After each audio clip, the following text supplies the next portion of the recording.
Spécialisé dans la formation de secourisme, incendie et prévention, l'UDPS 44 a intégré ses nouveaux locaux à Gétigné et procédait à son inauguration. Une belle évolution depuis sa création en 1998. La première année, 70 personnes formées. Aujourd'hui, aux alentours de 3000 personnes formées dans tous les secteurs d'activité. Cela est dû notamment à nos formateurs. Ils sont tous issus du milieu sapeurs-pompiers, du milieu de l'éducation nationale, du milieu de l'hospitalier, de par leurs compétences. Leurs compétences et leur envie de transmettre un message.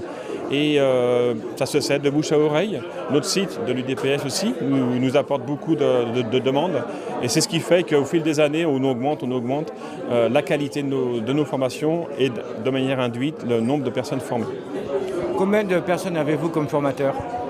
Actuellement, nous avons 30 formateurs, avec le statut de formateur occasionnel. Donc à partir du 1er janvier 2017, nous allons avoir notre premier formateur salarié, donc temps plein.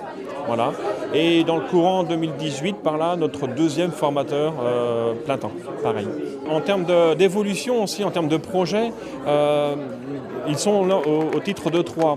Le premier, c'est comme l'UDPS 44 à l'agrément de type B, le soutien à la personne, à la population.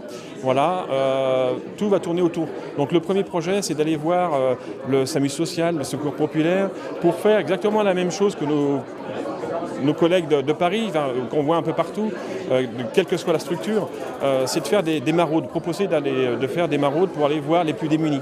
Voilà, c'est le soutien à la population, pour créer un lien, pour faire plaisir à celui que l'on va voir, qui est souvent, on va dire, délaissé.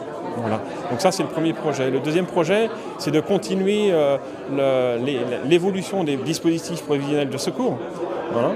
Et le troisième, c'est toujours pareil en termes qui tourne autour de l'agrément de type B, le soutien à la population. On est en phase de préparation bientôt de terminer, d'avoir l'agrément de service civique.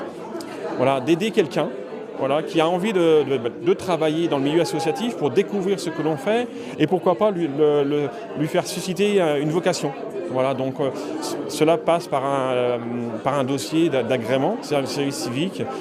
Donc nous sommes toujours en lien avec les services de la préfecture et cela devrait aboutir dans les 2-3 semaines à venir.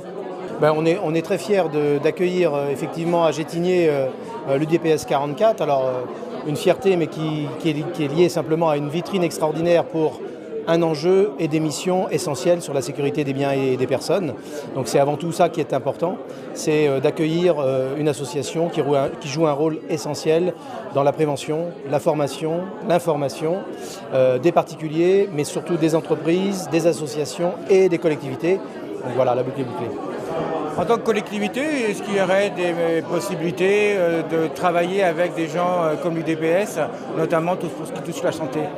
Alors oui, bien sûr, parce que les communes, les collectivités ont déjà, au travers un plan communal de sauvegarde, la formation de leurs agents, un certain nombre, l'installation de défibrillateurs sur nos communes joue un rôle essentiel dans la sécurité, la prévention. Mais pour la formation, il faut former en permanence les agents et là on pourra faire appel effectivement aux missions de l'UDPS pour, en plus à proximité du territoire, former l'ensemble des personnes concernées. Augmenter aussi le défibrillateur par exemple ? Oui, effectivement, le défibrillateur, on est amené parfois à l'utiliser sans avoir vu à quoi ça ressemblait. Donc je pense que pour les associations, pour les particuliers aussi, pour les agents, pour les élus, eh bien, ça peut être une première formation essentielle. Alors bien sûr, on pense toujours aux adultes qui doivent intervenir, mais est-ce qu'une formation au niveau des enfants pourrait être intéressante ? Alors pourquoi pas ? Il faudrait poser la question, effectivement, si des formations spécifiques pour les plus jeunes sont prévues. Je n'ai pas la réponse.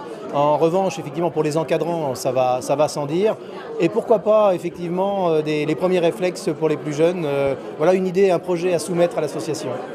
En France, le pays est un petit peu en retard par rapport notamment aux pays nordiques, Norvège, Suède, etc., pour justement cette prévention, pour ces formations.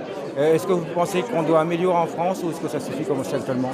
La réponse est évidemment dans la question en partie. Bien sûr, il faut rattraper retard s'il doit y avoir, mais je crois que désormais, il faut avoir ce réflexe formation, prévention, information, ça fait partie, j'allais dire, de la panoplie du bon citoyen, mais c'est aussi tout à chacun peut être concerné à n'importe quel moment. Et c'est pour ça qu'il faut bien sûr rattraper ce retard sans délai. Écoutez François Guillot, devenez un bon citoyen et pensez formation au premier secours. Un peu de temps qui permet de sauver des vies.